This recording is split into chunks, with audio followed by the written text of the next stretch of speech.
వేసవిలో ప్రతి ఇంట్లో కరెంటు కాస్త ఎక్కువగానే వాడుతూ ఉంటారు. దీంతో మిగతా నెలలతో పోలిస్తే వేసవి కాలంలో కొంచెం ఎక్కువ కరెంట్ బిల్ వస్తుంది. మహా అయితే మరో 100 రూపాయలు పెరగడంతో 300 లేదంటే 500 రూపాయల లోపు వస్తుంది. అంతకంటే పెరిగే ఛాన్స్ లేదు. కానీ ఓ వ్యక్తికి మాత్రం కరెంటు బిల్లు చూడగానే గుండె గుబేలు మంది. వందలు, వేలు, లక్షలు కూడా కాదు, ఏకంగా కోట్లలో కరెంటు బిల్లు వచ్చింది. ఈ విచిత్ర ఘటన నాగర్ కర్నూలు జిల్లా బిజినేపల్లి మండలం ఖానాపూర్లో చోటు చేసుకుంది.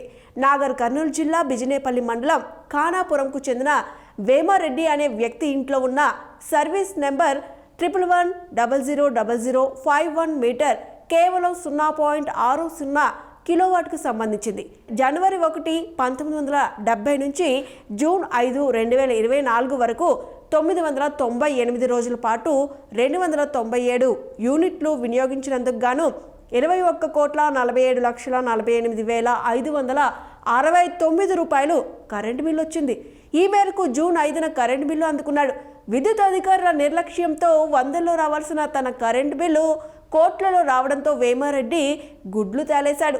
అతనికే కాదు, గ్రామంలో మరో 10 మందికి ఇలాగే కోట్లలో బిల్లు వచ్చినట్లు తేలడంతో ఈ వ్యవహారం కాస్త తీవ్ర విమర్శలకు దారితీసింది.